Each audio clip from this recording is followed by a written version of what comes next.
Bon, je te propose, Laurie, qu'on démarre.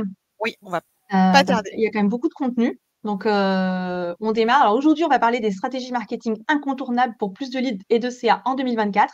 Bah, déjà, vous pouvez commencer par nous dire dans le chat si ça fait partie de vos objectifs. Donc, dites-nous si ça fait partie de vos objectifs. Et si vous voulez partager des objectifs un peu plus précis, bah, n'hésitez pas à le mettre dans le chat. Pendant ce temps-là, Laurie, je te propose d'avancer. On laisse tout le monde réagir, nous mettre dans le chat quels sont les objectifs pour 2024.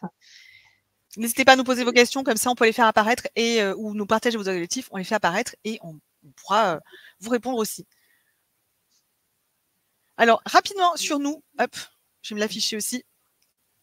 J'arrive pas à me l'afficher. Voilà, excusez-moi, je suis un peu froide en ce moment. C'est le premier live de l'année. Sandy, elle a fait un récent sondage la semaine dernière, il me semble, Sandy d'ailleurs, sur LinkedIn pour savoir ce qu'il y avait fait sur leur action 2024, soit pour l'année, soit pour les prochains mois, parce que c'est vrai que souvent on fait juste pour nous, par exemple, on fait plutôt pour le trimestre avec des objectifs vraiment sur l'année. Et finalement, il n'y a que 11% qui a dit que c'était bouclé, 55% qui ont dit que c'était en cours, donc un petit peu plus de la moitié. Et encore un bon tiers qui a dit qu'il procrastinait. Alors moi, je vais vous faire un aveu. On était un peu à ce moment-là, on était encore dans les 55%. On a rectifié le tir avec Sandy, mais on était encore dans les 55% au moment où elle a fait ce post LinkedIn. Donc finalement, ça tombe à pic qu'on fasse ce live aujourd'hui et qu'on vous partage les stratégies gagnantes en 2024. Comme ça, voilà, il y a les anti-sèches, ça va, il n'est pas trop tard, c'est comme pour souhaiter les vœux. On a jusqu'à la fin du mois, donc on a quand même jusqu'à la fin du mois pour faire son plan d'action. On est d'accord? Oui, tu le fais quand tu veux en vrai, hein, mais là, après, c'est vrai que, comme le dit Sandy, il n'y a pas de loi qui dit qu'on doit le faire en janvier. Maintenant, c'est vrai que quand on mène des actions, il faut quand même avoir un plan. Surtout que les budgets, en général, ils sont sur un an. Oui. Alors, au programme, vas-y, je te laisse parler. Au programme, on va vous partager ce qui a le mieux fonctionné pour nos clients en 2023. Alors, pour nos clients, on inclut aussi finalement nous-mêmes parce que je pense que Sandy, elle est d'accord avec moi. On dit souvent que My Marketing Experience, c'est notre premier client. Donc, on va vous partager pour nous, mais aussi et vraiment pour nos clients ce qui a le mieux fonctionné. Et ensuite, les meilleures pratiques marketing et vente B2B qu'on a identifiées pour 2024. Et puis évidemment, on laissera un petit temps pour les questions, une session de questions parce que c'est important. On ne veut pas que vous soyez frustrés de ne pas avoir pu poser une seule question. Alors, si c'est des questions qui sont rapides, auxquelles on peut répondre rapidement, on le fera tout de suite. Et sinon, on les gardera pour la fin. Ok. Moi, je jette un petit coup d'œil dans le chat. Donc, on vous rapidement. Tu surveilles le chat, ça va. On va quand même se présenter. Donc, on a mis nos prénoms comme ça, il n'y a pas de confusion. Sandy et Laurie Jacobi. On est cofondatrices de My Marketing Experience, qui est donc une agence marketing B2B. Et je ne sais pas si la slide, je ne l'ai pas vue. On a également My Marketing Podcast, qui est notre podcast marketing et entrepreneuriat. On parle aussi quand même un peu d'entrepreneuriat, qui est notre podcast de My Marketing Experience. Est-ce que tu veux rajouter quelque chose, Sandy? Ouais, j'ai juste rajouté que là, c'est l'intersaison, qu'on a fini la saison 3 en décembre et que la saison 4 arrive, je crois que c'est le 30 janvier. Et en attendant, vous avez droit à des rediffs, rekiffs. Donc, n'hésitez pas à aller les écouter. Il y a des exclus en plus dans les rediffs, rekiffs. Absolument. Il s'agit des épisodes qui ont le plus plu et aussi d'épisodes sur lesquels on est passé sur d'autres podcasts qu'on vous propose et qui ont pas mal de succès d'ailleurs. Donc, My Marketing Podcast est disponible sur podcast, donc Apple Podcast et Spotify, mais également sur YouTube, où on a beaucoup d'écoutes vues. C'est vrai que c'est toujours un peu perturbant, mais c'est aussi suivi beaucoup sur YouTube. Et on a également une newsletter avec plus de 5000 abonnés. Si vous n'êtes pas encore abonné, je vous invite vraiment à vous inscrire. Vous trouvez les liens dans les Je mets le lien dans le chat. C'est plus simple.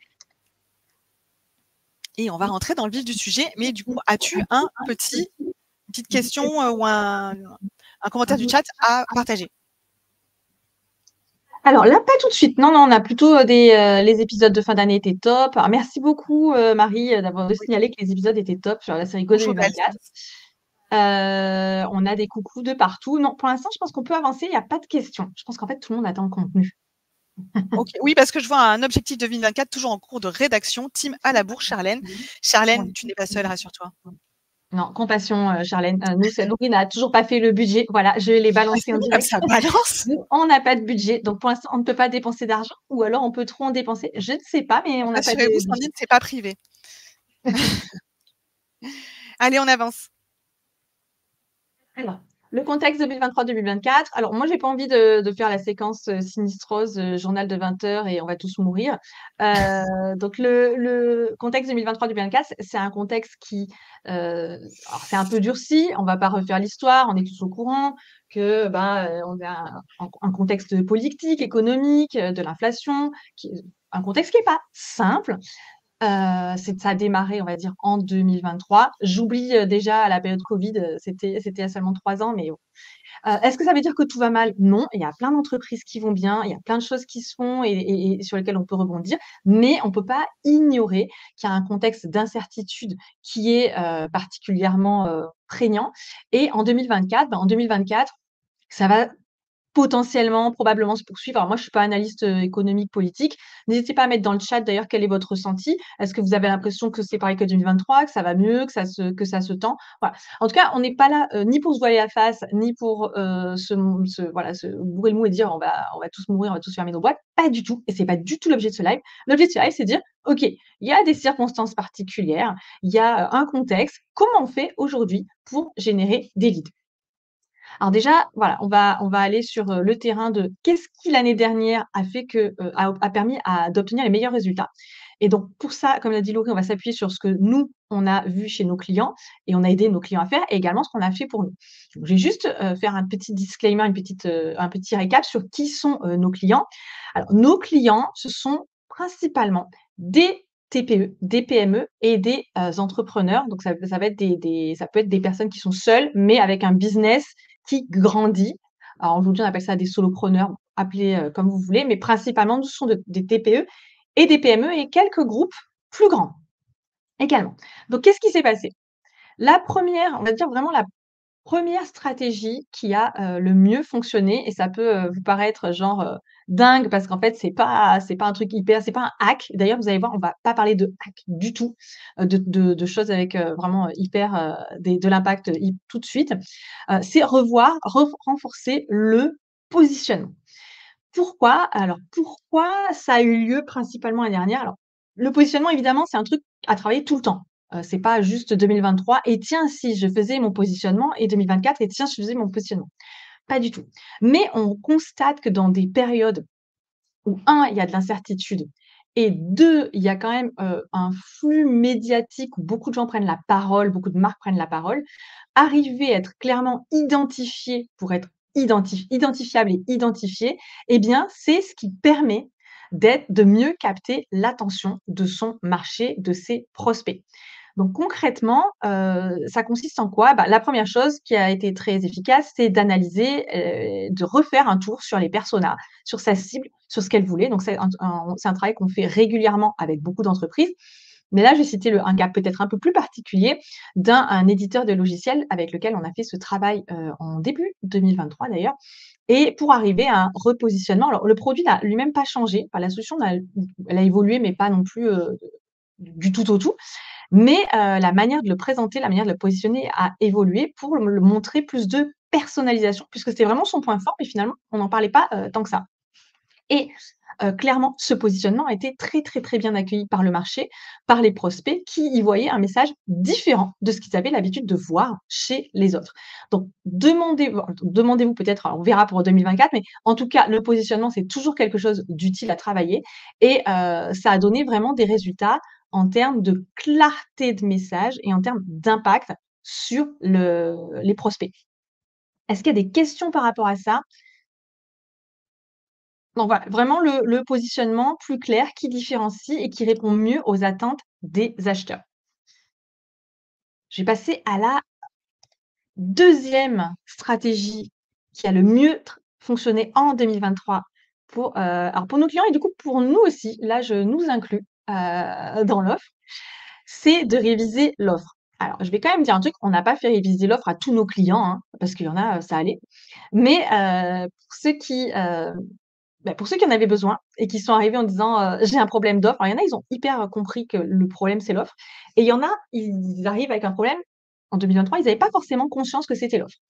Donc là, l'offre, l'idée, c'est vraiment d'arriver toujours dans ce contexte d'incertitude à se dire comment je dérisque mon offre. Et c'est rigolo parce que ça faisait partie, je me souviens, des recommandations de Go 2023, donc la série de fin d'année qu'on avait fait l'an dernier, où je disais, dérisquez vos offres, il faut que vos offres soient le plus claires et les plus rassurantes possibles, parce que c'est souvent celles qui sont choisies.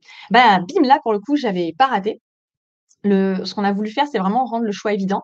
Donc là, je vais citer un exemple.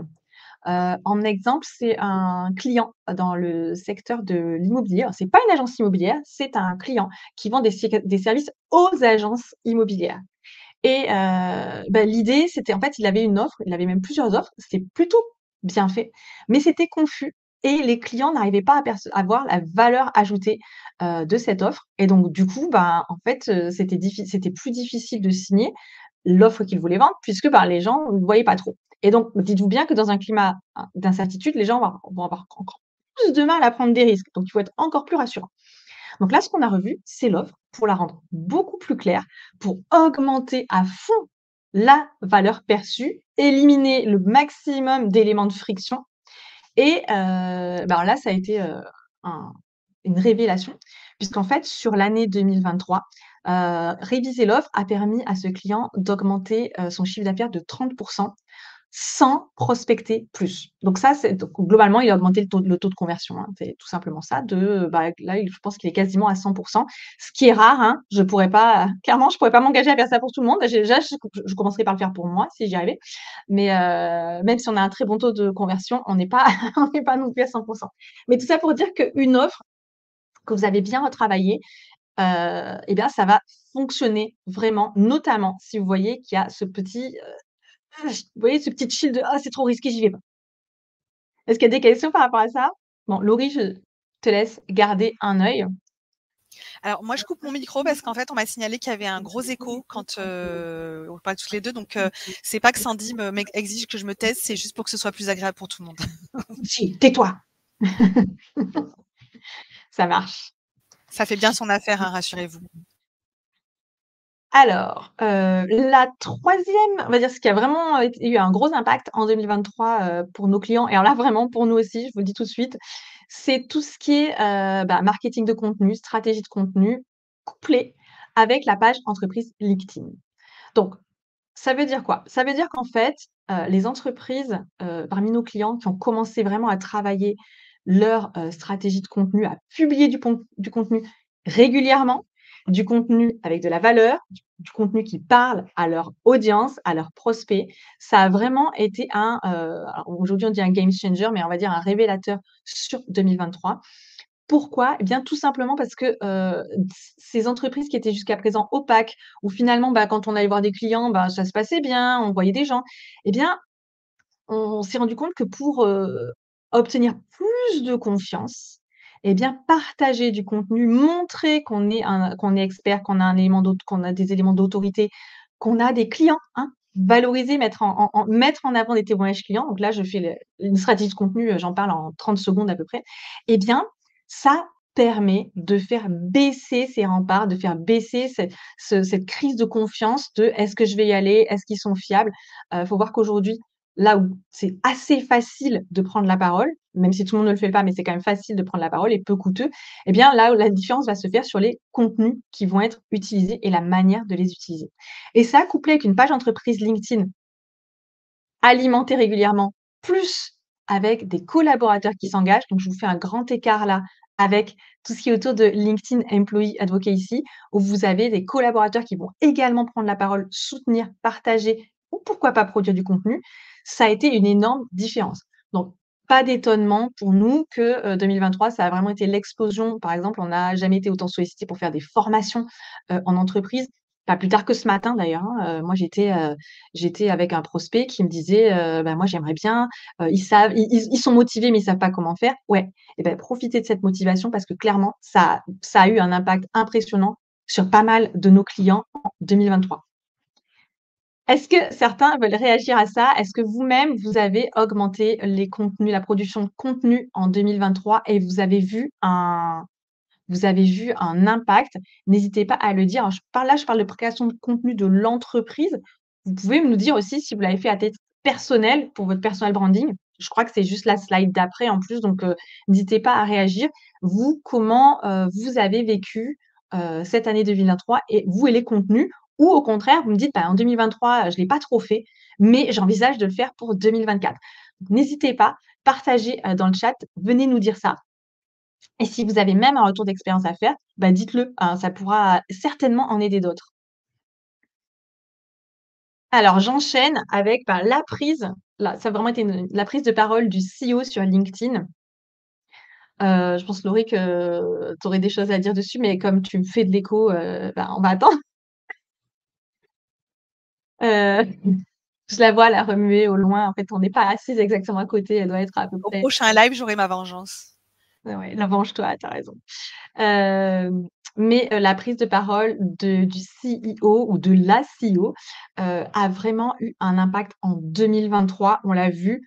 L'idée, c'est pas juste de faire des selfies, hein. Attention, je mets une petite mise en garde, mais clairement, je le vois, nous, tous les cas de nos clients qui ont commencé à prendre la parole avec le profil du CEO, ça a eu un gros impact. Alors, de quel type d'impact je parle? Parce que quand on est dirigeant, quand on est seul, bah, ça a un impact directement puisque c'est nous qui faisons la vente. Par exemple, nous, on est 2, donc on a un personal branding chacune, mais on le travaille surtout ensemble. Ça, j'invite d'ailleurs, tous les associés à le faire, hein. Beaucoup de gens nous disent: «Comment vous faites personal branding à 2?» Mais j'ai envie de dire, en vrai, tout le monde peut le faire, du moment que vous avez un associé, c'est tout à fait faisable. Mais en revanche, c'est vrai que si vous avez une entreprise qui est plus grosse, bah, vous pouvez avoir le personal branding du CEO et après le branding de l'entreprise. Nous, on travaille les 2, le branding de My Marketing Experience, de My Marketing Podcast et évidemment le nôtre en plus. Hem, la prise de parole du CEO, ça a permis quoi comme retombée? Eh bien, moi, j'ai eu des commerciaux, chez des clients qui m'ont dit: «C'est quand même génial d'arriver en rendez-vous prospect et où on vous dit que, on trouve génial que votre CEO prenne la parole, que c'est super intéressant, qu'on le suit» et le prospect a même dit: «Nous, on veut travailler avec des entreprises comme vous qui partageaient et qui ouvraient les portes, qui sont pas opaques». Donc il y a c'est un feedback, c'est hyper rare d'avoir ce genre de feedback, hein, mais c'était vraiment, super intéressant parce que le prospect a été hyper honnête de dire: «Nous, ça nous parle quand vous adressez directement à nous, quand votre CEO, il prend la parole, partager à la fois de l'expertise, mais aussi son quotidien en tant que dirigeant de l'entreprise». Donc, peut-être ça va vous inspirer. Moi, j'ai adoré qu'on me fasse, ce feedback parce qu'on a beaucoup travaillé le positionnement, de ce CEO et donc j'étais, super, vraiment ravie d'avoir, ce type de feedback. Là, je vous parle d'un exemple, mais en réalité, toutes les entreprises qu'on a accompagnées où le CEO ou le dirigeant a pris la parole, il y a un impact. J'en connais pas une où il y a eu zéro impact. Laurie, tu peux me le dire? Tu as des contre-exemples?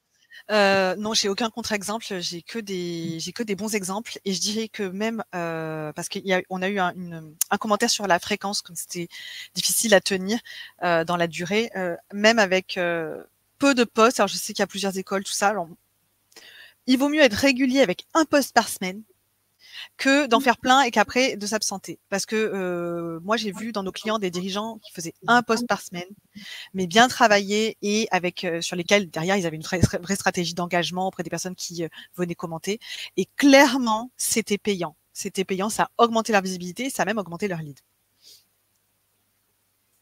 Alors, je vois qu'il y a Marie qui dit, que c'est quand même, compliqué. Alors, je dis pas que c'est pas compliqué, c'est quelque chose qu'il faut travailler. La difficulté à tenir sur la durée, ben oui, mais il y a des stratégies, hein. Faut définir une ligne éditoriale, faut avoir une routine, ça se crée, ça s'apprend. On n'est pas là pour dire, pour distribuer et dire: «C'est pas bien si vous le faites pas». Nous, on est vraiment là dans le partage de retours d'expérience parce que c'est vrai qu'on se demande toujours un peu: «Qu'est-ce qui fonctionne ailleurs? Est-ce que ça marche? Est-ce que ça marche pas?» Donc là, on est vraiment là pour vous ouvrir un peu les portes. Alors, on peut pas citer, tous nos clients parce que, bah, il y a de la confidentialité, parce qu'honnêtement, là, pour le live, j'ai même pas pensé à leur demander s'ils étaient d'accord. Mais au final, là, ça n'a pas trop d'importance ce qui est important, c'est qu'on vous livre vraiment les retours.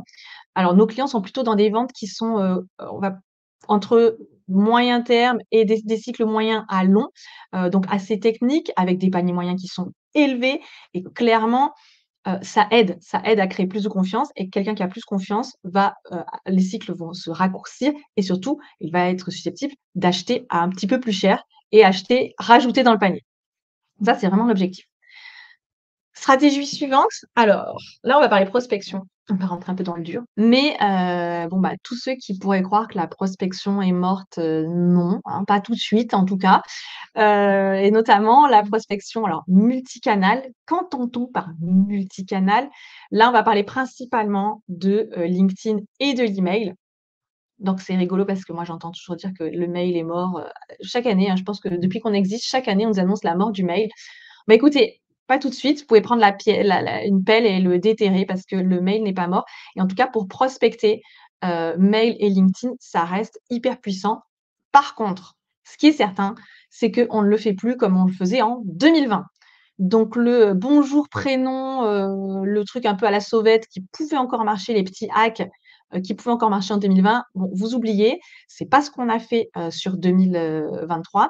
Clairement, sur 2023, moi, je pense à un cas en particulier où, coupler une stratégie hyper fine, hein, vraiment, c'était de la prospection, très, personnalisée, eh bien, on a réussi à générer des leads hyper qualifiés pour plusieurs clients. Alors, ce qui est rigolo, je vais quand même donner l'anecdote, c'est qu'on a même perdu un client. Enfin, c'est Laurie qui l'a perdu, parce que, il n'arrivait pas à suivre. C'est-à-dire que, il y avait des leads, mais il n'arrivait pas à les suivre, à les recontacter. Donc, n'engagez pas, clairement pas, de stratégie de prospection multicanal si derrière, vous n'êtes pas en mesure ou en interne, vous n'êtes pas en mesure de, suivre les leads. Voilà. Donc c'était, la petite anecdote. Alors j'en parle aujourd'hui, j'avoue que ça m'a pas fait super plaisir, hein, mais bon, c'est comme ça, c'est la vie. C'est clair, le mail est le phénix marketing. Bah oui, il renaît de ses cendres chaque année. Chaque année, on l'annonce mort et chaque année, il ressuscite. C'est formidable. On pourrait presque en faire une religion. Là, ah, j'ai écrit la vision. Oh non, c'est moche. Oh non, j'ai écrit la vision et tu l'as relu, tu m'as même pas dit, franchement. La loose. Alors, la vision. Oui, voilà, elle est pas claire. Vision. Comme le manteau. Non, en plus, je suis complètement. Ça va, Moi, c'est vous avez pas le la droit de pire rire. erreur. Il pourrait y avoir plus préjudiciable.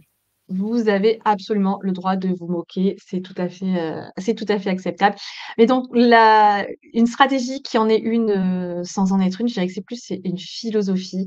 C'est que la vision long terme, c'est clairement ce qui a rapporté le plus de résultats en 2023.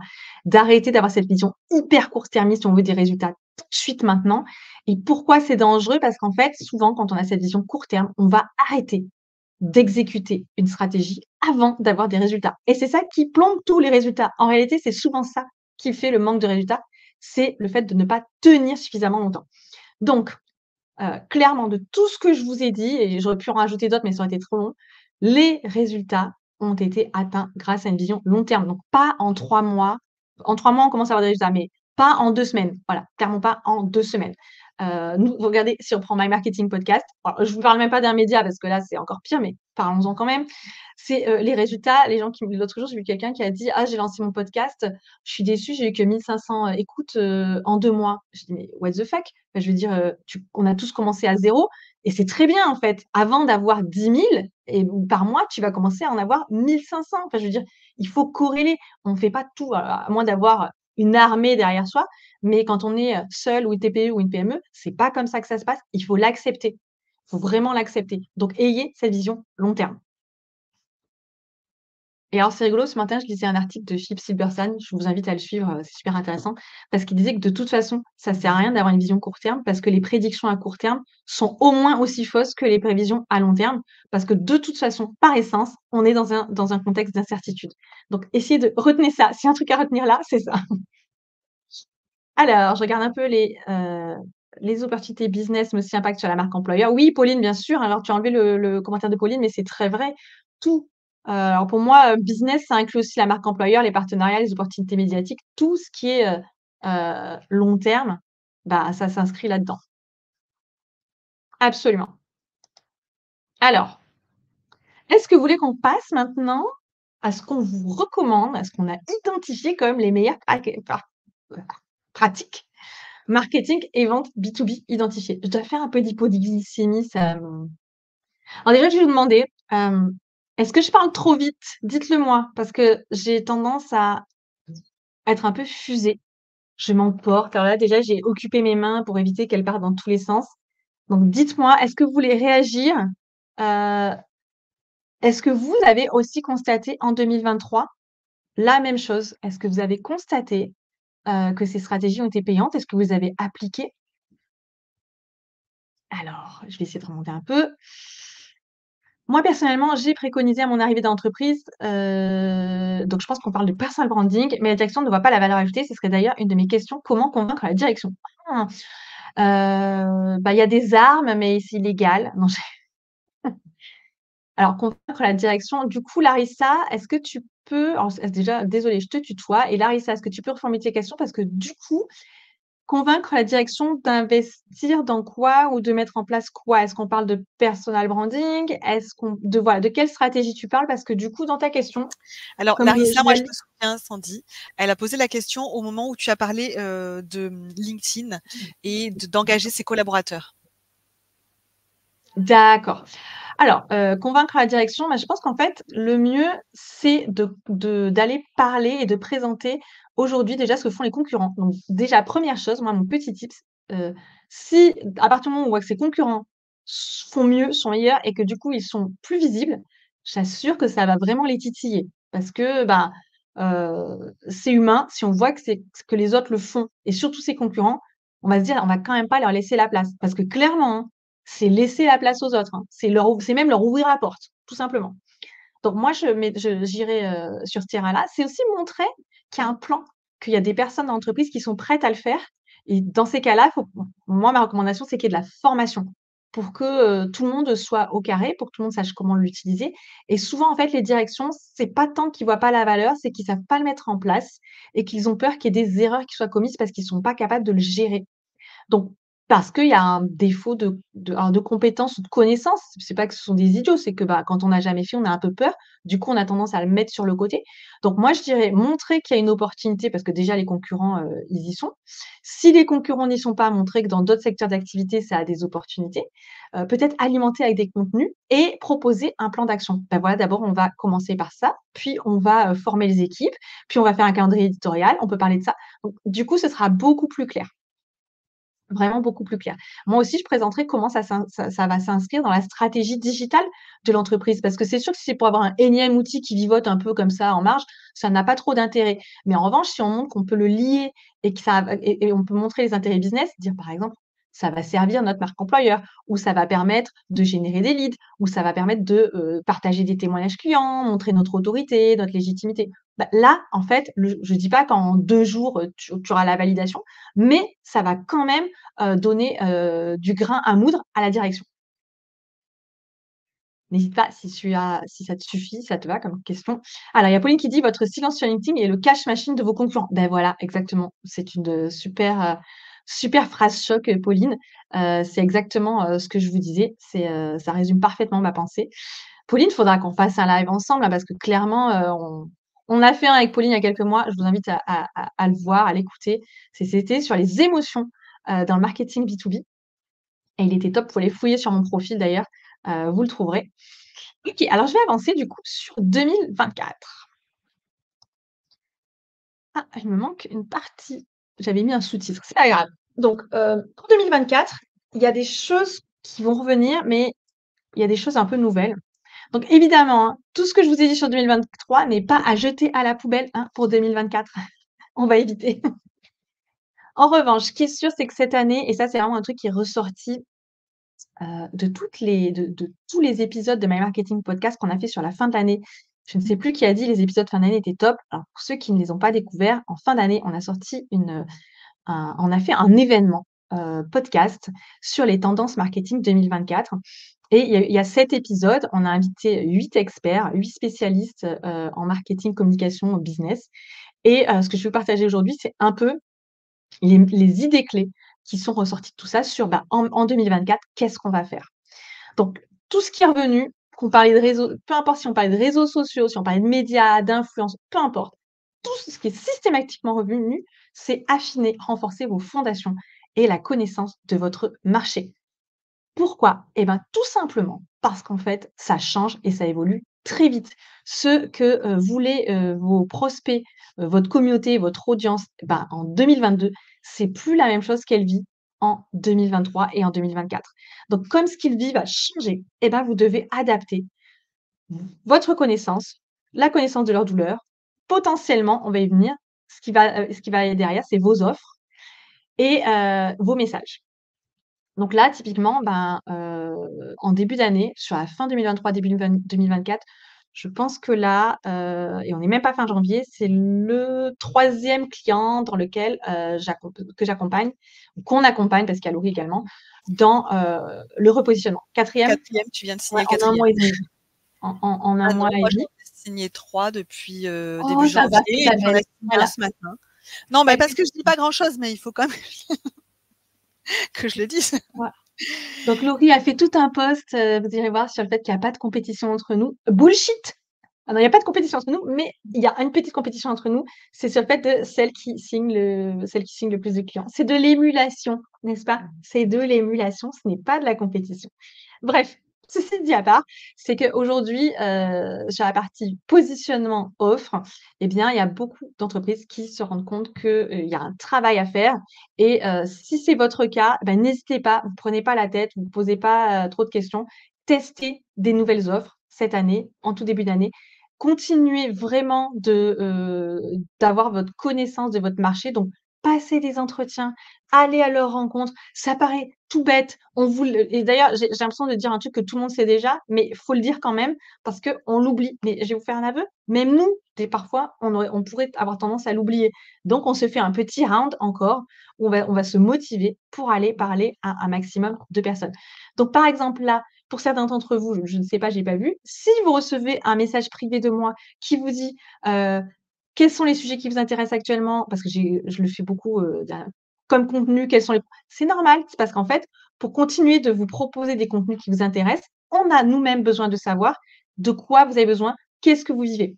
Donc on s'applique à nous-mêmes ce qu'on, donne à nos clients et ce qu'on demande à nos clients de faire.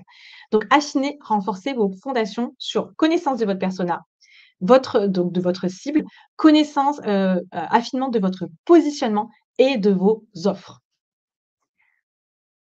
Prochaine recommandation vraiment d'action marketing pour générer des leads, pour être beaucoup plus identifiable et identifié, muscler votre branding en termes de différenciation, en termes de messages clés, en termes de visibilité. Pourquoi le branding, là vous dites, mais de quoi elle me parle? Pourquoi le branding, ça me permettrait d'attirer des leads? Bah, je vais vous le dire, en réalité, ça a un impact hyper fort. Ça va améliorer un branding qui est hyper clair et différenciateur. Ça améliore les performances de vos campagnes de publicité. Si vous faites de la pub sur LinkedIn, sur Facebook, sur Meta, par exemple, les discussions qu'on a eues avec Monique Chim, qui n'est pas là dans le chat, mais qu'on salue, comme avec Danilo Duchesne donc Monique Chim pour les campagnes de pub LinkedIn ou Danilo Duchesne pour les campagnes Meta, Facebook, Insta, c'est aujourd'hui, les campagnes de pub qui fonctionnent le mieux, ce sont celles où on a un message fort, où on a une vraie différenciation et où on a un branding qui est bien défini. Ça va être également pour la visibilité. Lorsque vous prenez vos messages sur LinkedIn ou sur tous les autres réseaux sociaux ou tout simplement dans votre newsletter, vous allez mieux convertir avec un branding fort, un message fort et de la confiance. Un maximum de confiance. Donc oui, ça a clairement un impact direct sur la génération de leads. Et également, moi, ce que je vous dis, c'est développer votre visibilité. Il y a plus trop de temps pour se dire: «On reste caché, on n'a pas besoin de se montrer, nous, on a des clients fidèles». Tant mieux pour vous d'ailleurs si vous avez des clients fidèles et du bouche à oreille, c'est génial. C'est génial. Conservez-le, faites en sorte de fidéliser vos clients et de continuer de bien les servir, mais ça ne suffit pas. Ça déjà, ça, je pense que ça n'a jamais vraiment suffi, mais ça suffit plus du tout. Vous allez avoir besoin de développer votre visibilité pour attirer des nouveaux clients et peut-être, je ne sais pas pour certains, de nouveaux marchés. Donc, j'en parlais l'autre jour, je sais plus avec qui me disait: «Oui, période un peu contexte difficile, tout le monde se replie, sur son cœur de métier». Bah, alors unpopular opinion comme on dit sur, LinkedIn, moi je pense que, dans les périodes de tension, il faut pas se refermer sur soi-même, il faut pas se replier. Si vous pensez à nos ancêtres, chasseurs, cueilleurs et surtout chasseurs d'ailleurs. Voilà, non, j'ai le droit. J'ai fait mon coming out sur LinkedIn, comme quoi je suis fanatique de paléoanthropologie. Du coup, maintenant, j'ai le droit de vous en parler. Quand il y avait plus rien à manger, quand le troupeau de bisons était plus là, bah, ils se déplaçaient, hein, ils allaient manger ailleurs. Ils essayaient pas de chercher les derniers bisons qui étaient, dans la place, hein. Non, ils se déplaçaient. Donc si vous voyez que votre marché se tend, et ben, allez chercher de nouveaux, on va dire un nouveau terrain de chasse. Ça ça rentre aussi avec votre branding. Ouais, alors je regarde un petit peu en même temps. Laurie, est-ce qu'il y a des réactions? OK. Donc on va dire troisième levier pour, générer, des leads, et bah, c'est la création de contenu avec du multiformat. Donc on a toujours de la création de contenu, de plus que jamais. Alors, je vais pas m'étendre sur tout. Ce qu'il faut retenir sur la création de contenu, c'est du contenu de très bon niveau. Parce que je vous vois, je vous entends tous là dire: «Ouais, mais non, trop bien, avec l'IA, trop facile. On va tous s'y mettre, en 2 temps 3 mouvements, je me fais tous mes posts, tous mes articles de blog». Alors, oui, clairement, hein, on est d'accord, Laurie, que l'IA, c'est génial. Mais si vous utilisez l'IA comme tout le monde, vous aurez du contenu comme tout le monde, donc du contenu qui n'est pas différencié, donc du contenu qui n'intéresse pas grand monde ou tout le monde, et du coup, si vous intéressez tout le monde, c'est pas top non plus. Donc moi, ma recommandation sur la création de contenu, c'est un, avoir du multiformat, donc de la vidéo, de l'écrit, pourquoi pas de l'audio. En tout cas, des formats qui sont adaptés à chacune de vos plateformes. Des formats plus longs, des formats plus courts. Par exemple, nous, on utilise de la newsletter qui est plus long, des articles de blog qui sont plus longs, des podcasts. Et d'ailleurs, petite exclusivité sur de la saison 4, on aura 2 épisodes par semaine et plus un, avec un épisode un peu plus long et un épisode un peu plus court et actionnable. Donc, on va nous-mêmes tester différents formats. Et si vous voulez, utiliser l'IA, ce que je vous encourage à mort à faire, pensez bien à inclure de la personnalisation et votre propre expertise dans vos contenus, parce que c'est ça qui intéresse vos prospects. C'est pas un résumé de 400, de la connaissance disponible sur Google. Ça, les gens s'en tapent, ils sont capables de le faire eux-mêmes. Ce qu'ils veulent savoir, c'est quelle est votre valeur ajoutée à vous derrière. Et le dernier point sur la création de contenu, moi, je le déclare haut et fort, 2024, en tout cas pour ma marketing expérience, ce sera l'année du recyclage parce que nous, on a, déjà créé beaucoup de contenu. C'est fatigant de créer du contenu, ça demande beaucoup d'énergie. Donc, réutilisez les contenus que vous avez déjà créés, reproposez-les sous plein de formats différents. Un article de blog peut devenir une vidéo, peut devenir un audio, peut devenir, 4 ou 5 posts LinkedIn qui peuvent devenir des carousels, qui peuvent devenir des newsletters. Recycler à fond. Est-ce qu'il y en a qui recyclent ici? Et Est-ce que c'est et un et j'ajouterais, ne partez pas du principe que vous l'avez dit une fois, donc vous allez gonfler votre audience, avec ce sujet, parce qu'en réalité, ben, il faut, proposer plusieurs fois un contenu ou une thématique pour que déjà la personne exposée le retienne. Mais, en plus, une personne qui vous lit, ne va pas lire tous vos posts, c'est très rare. Donc, n'hésitez pas, surtout si vous avez déjà du contenu sous le pied. En général, la personne qui te lit et qui lit tous tes posts, c'est la personne qui veut te vendre quelque chose. Ça, je l'ai bien confirmé. Alors alors, il y a Marie qui dit: «Recyclage prévu». Mais oui, team écolo, faites de l'écologie de vos contenus. Voilà, j'adore, c'est le nouveau mot, l'écologie du contenu. Évidemment, bah, ça fait le lien avec ce que je disais avant, la diffusion, multiplateforme. Alors, on vous entend beaucoup, faut être sur un seul canal, unique. Oui et non. Si vous démarrez, moi, ce que je vous recommande, c'est de commencer par un, et une fois que vous le maîtrisez, vous en ajoutez un autre. Donc, par exemple, si, vous êtes bien sur LinkedIn, voilà, vous êtes bien rodé, bah, vous pouvez, commencer à avoir une newsletter. Si, vous êtes bien sur, voilà, Instagram, c'est rodé, vous pouvez ajouter LinkedIn. Mais ce qui est certain aujourd'hui, on en parlait un peu plus tôt, c'est que le parcours d'achat n'est pas fait que d'un seul canal. Vous n'allez pas choper tous vos prospects que sur LinkedIn. Vos prospects, ils ont une vie, parfois ils ouvrent Instagram, parfois ils ouvrent TikTok. Souvent, ils ouvrent leur mail d'ailleurs, très souvent. Donc avoir plusieurs points de contact, créer une expérience qui va être vraiment, multicanal, multiplateforme, ça permet d'être beaucoup plus ce qu'on dit top of mind, c'est-à-dire mémoriser et de rester dans la tête de vos prospects et donc que le moment venu, lorsqu'ils auront un besoin, ils penseront à vous. Donc là encore, pour boucler la boucle, pensez long terme. Toutes ces stratégies sont faites pour générer des leads sur du moyen long terme. J'ajouterais Oui. que c'est un sujet qu'on a abordé aussi dans un des épisodes de Go 2024 de notre série lors de l'événement de fin d'année avec Caroline Mignot. Pour ceux qui l'ont pas écouté, je vous invite vraiment à l'écouter parce qu'on a parlé de justement est-ce qu'il faut être partout ou pas partout et notre échange, c'était vraiment comme disait Sandy, d'investir une plateforme et puis une fois qu'on est bien dessus, et ben on rajoute une brique. C'est comme en fait une construction en Lego. On est à l'aise sur une plateforme, donc on en rajoute une autre et pas forcément s'éparpiller partout en même temps d'un coup. Mais en réalité, comme le dit Sandy, c'est vrai, nos clients, nos prospects, eux, ils ne sont pas sur un seul endroit, sur un seul canal. Donc, à terme, c'est essayer d'envisager sur quelle plateforme et quels canaux on peut les contacter, on peut créer les points de contact et les investir également. Et c'est comme ça d'ailleurs que on obtient des feedbacks genre j'ai l'impression de vous voir partout. Oui, mais en réalité, c'est parce qu'en fait, déjà nous on triche parce que on est deux et qu'on se On a ressemble. une Mais botte secrète. c'est une stratégie qui est assez difficile à copier, hein. C'est notre avantage concurrentiel unique à nous. On va monter une agence uniquement pour des clients jumeaux. Voilà, c'est ça. Non, mais vous pouvez parfaitement le faire, avec, même si vous n'avez pas une ressemblance physique, bien entendu, mais c'est d'avoir ces plusieurs points de contact et en fait, on a l'impression de vous voir partout parce qu'en fait, c'est les algorithmes qui vont faire en sorte que, et bah, comme vous êtes abonné, quand vous ouvrez, vous allez voir: «Ah, My Marketing Experience, Laurie ou Sandy». Ah, vous ouvrez, Instagram, vous allez voir, My Marketing Experience, peut-être. Là, il y a Threads. Alors Threads, c'est pas vraiment un réseau encore pour nous, mais la newsletter, voilà, qui arrive, le podcast, et ben, ça permet, alors je sais pas qui c'est qui disait l'expérience 360 pour être la ref dans la tête de nos clients, beh, c'est exactement ça et ça fonctionne. Ah oui, voilà, tu peux le mettre, c'est Charlène, on va le mettre. Merci Charlène, c'est exactement ça. Alors on a parlé de prospection sur 2023, bah, en 2024, on lâche pas l'affaire, hein, j'ai envie de dire, si vous voulez des clients, il va quand même falloir aller chercher parce que si la stratégie de contenu, ça fonctionne super bien, on recommande pas de s'appuyer uniquement dessus. Donc, je vais pas rentrer dans les termes techniques, OK. L'idée globale à retenir, c'est le contenu, c'est très bien pour l'autorité, la crédibilité, le branding et attirer des prospects potentiels.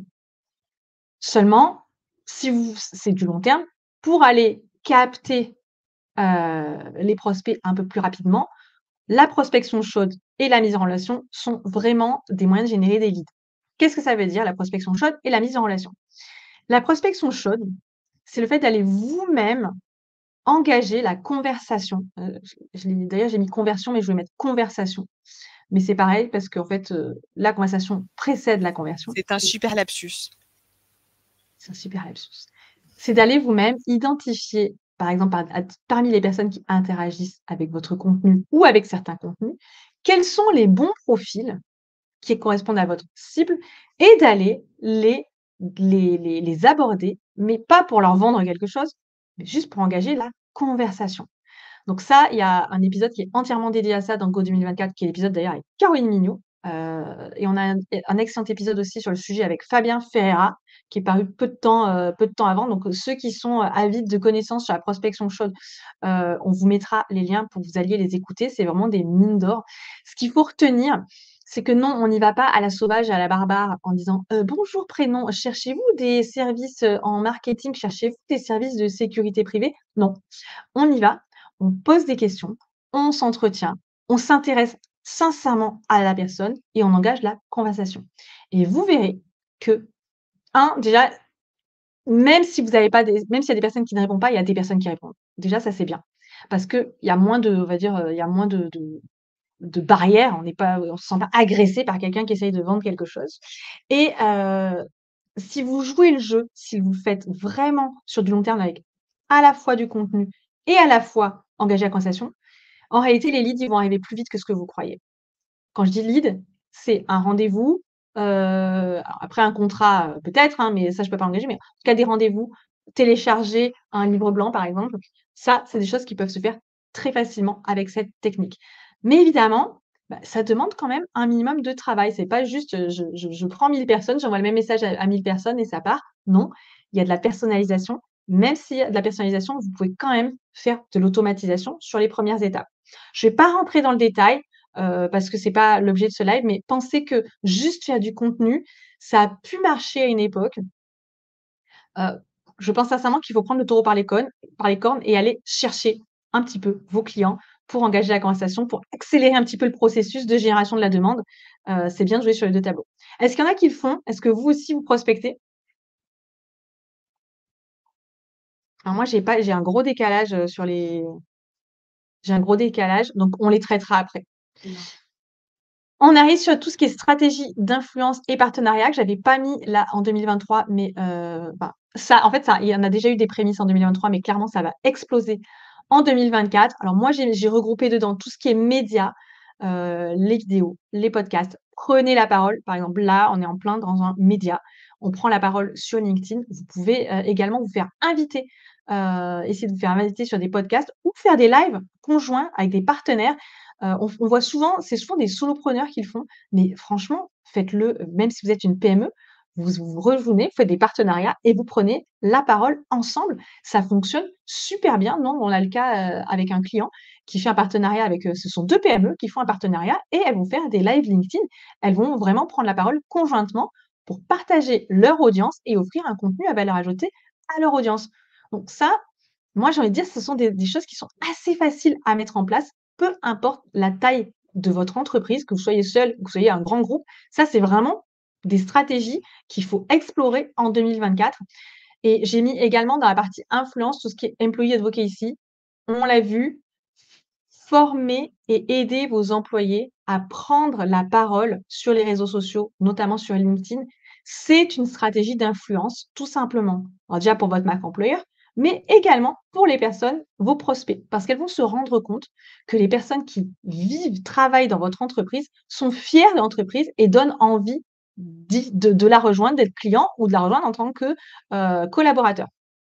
Alors, plutôt du réseautage et des partenariats que de la prospection de mon côté, ça suffit à me donner de la visibilité pour susciter de la demande, dit Charlène. Mais c'est très bien, c'est très bien aussi. Enfin, pour moi, la prospection, ça ne doit pas forcément se faire par mail ou par LinkedIn. On peut très bien aussi aller dans des, faire des networking et prospecter de cette manière-là. En tout cas, il y a le mot partenariat, je le retiens, clairement. Donc quand on pense stratégie d'influence, on pense souvent à ces campagnes, c'est les personnes sur LinkedIn qui, ont fait des campagnes pour des matelas, par exemple, qui on les a vus partout, mais pas du tout. Vous pouvez rester largement dans votre périmètre. On ne vous dit pas de devenir influenceur sur LinkedIn ou sur un autre réseau, c'est pas l'objet. Une stratégie d'influence, c'est simplement prendre la parole avec un message pour influencer une audience. Par contre, vous pouvez pas faire de stratégie d'influence sans prendre la parole ou alors vous allez demander à d'autres personnes de prendre la parole pour vous, des, micros alors on dit des micro-influenceurs, des nano-influenceurs, ça se fait, ça va je pense qu'on sera tous d'accord pour dire que ça va probablement exploser en 2024, mais ce sont des stratégies qui sont extrêmement accessibles encore, qui sont pas si chères comparées à des spots publicitaires ou à des de l'achat d'espaces publicitaires dans des magazines spécialisés, donc allez-y, foncez, il y a plein de choses à faire sur 2024 là-dessus. Dernier point que je voulais ajouter, ah pardon, c'est l'IA. On en a un peu parlé, donc je vais pas passer tout mon temps, sur l'IA. Moi, j'ai peut-être faire un petit on peut pas faire un sondage là? Est-ce que et qui utilise l'IA quotidiennement vraiment, enfin pour, par exemple, produire du contenu ou faire autre chose d'ailleurs, hein? Qui l'utilise? Venez nous dire un peu dans le chat Qui l'utilise et dans quel objectif? Avec quel objectif?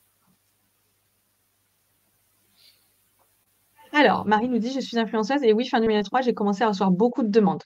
Ah ben voilà! Donc toi, tu as reçu des demandes, tu l'utilises pas pour faire ta propre, pour développer ta propre visibilité. Alors, ouais, Caroline utilise, alors il y a pas de mal, hein, c'est pas de honte, il y a pas une police de ChatGPT, on va dire: «Ah, untel C'est pas utilise sale, rassurez-vous. Nous aussi, on l'utilise, hein. on dirait doc». Ouais. Non, moi, ça me fait rigoler des fois quand tu dis que tu utilises l'IA, on te dit: «Oh, mais genre, ah ouais, toi, tu fais partie de ces gens-là quand même». Oui, en fait, clairement, je revendique, pour nous, c'est extrêmement important.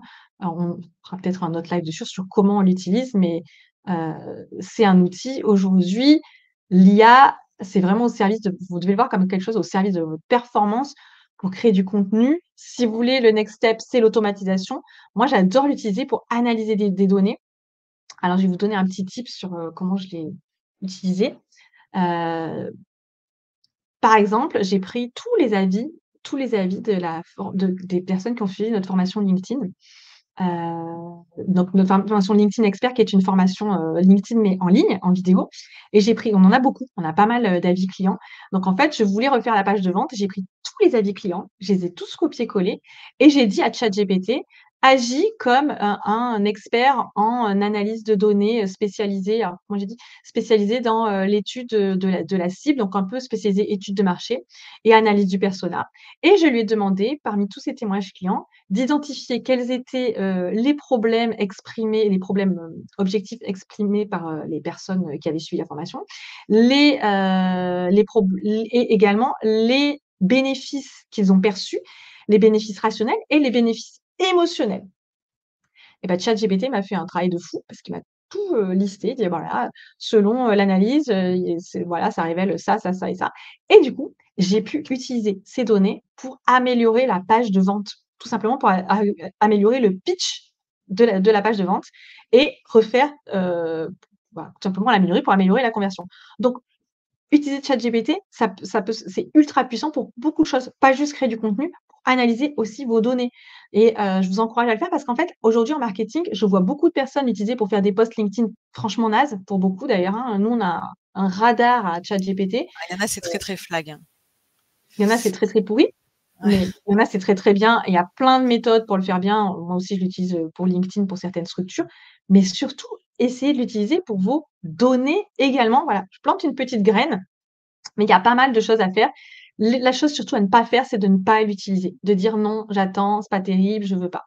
Clairement, aujourd'hui, si on veut s'améliorer, si on veut augmenter les performances de son entreprise, utiliser l'IA, alors pour le marketing ou pour autre chose d'ailleurs, c'est dommage de s'en priver réellement. Donc je vois qu'il y a plein de gens qui réagissent, qui disent: «Oui, moi je Oui, j'en ai l'utilise». vu, quelques-uns. Il y en a quand même pas mal qui commencent à l'utiliser, pour faire pas mal de choses d'ailleurs, hein, une utilisation assez ponctuelle en règle générale de ce que j'ai vu, mais heu j'en vois pour, les accroches des réseaux sociaux. Alors ça, c'est très bien pour les accroches des réseaux sociaux, pour les accroches de, les titres de newsletter aussi, c'est pas mal. Podcast aussi, De c'est bien. podcast dans notre cas. Donc ça permet de challenger aussi, quand on a une idée. J'ai vu, Alexandra qui vraiment aussi, heu, l'a intégré pour, Oui, Alexandra Talentcoin, il y a l'IA qui est intégrée dans la solution, Talentcoin. absolument, et dans sa création de contenu également. Et qu'est-ce que j'ai vu d'autre? Oui, voilà, l'IA nous ouvre les voies de réflexion. Donc ça, c'est pas mal aussi pour, aider à réfléchir, pour comparer, travailler sur des sujets qu'on maîtrise pas encore. Donc en fait, il y a beaucoup d'utilisations et possibles et c'est pas seulement rédiger des posts LinkedIn. Et si jamais vous devez l'utiliser pour rédiger, vraiment posez-vous la question, est-ce que c'est moi, je pourrais écrire quelque chose comme ça? Parce que parfois, entre les emojis et les imaginer que et tout le reste, c'est très très flag et du coup, bah ça pique un peu les yeux et on voit que il y a pas un humain derrière, quoi. Mmh. Tu fais bien de le spécifier. Je vais montrer aussi, Benoît, pas quotidiennement, mais assez souvent. Objectif pour avoir déjà des idées pas mal structurées, mais qu'il faut ensuite personnaliser avec son expertise et son expérience. C'est la meilleure manière d'utiliser ChatGPT pour créer du contenu pour moi. C'est qu'il donne la structure et qu'après on intègre sa propre expertise, expérience.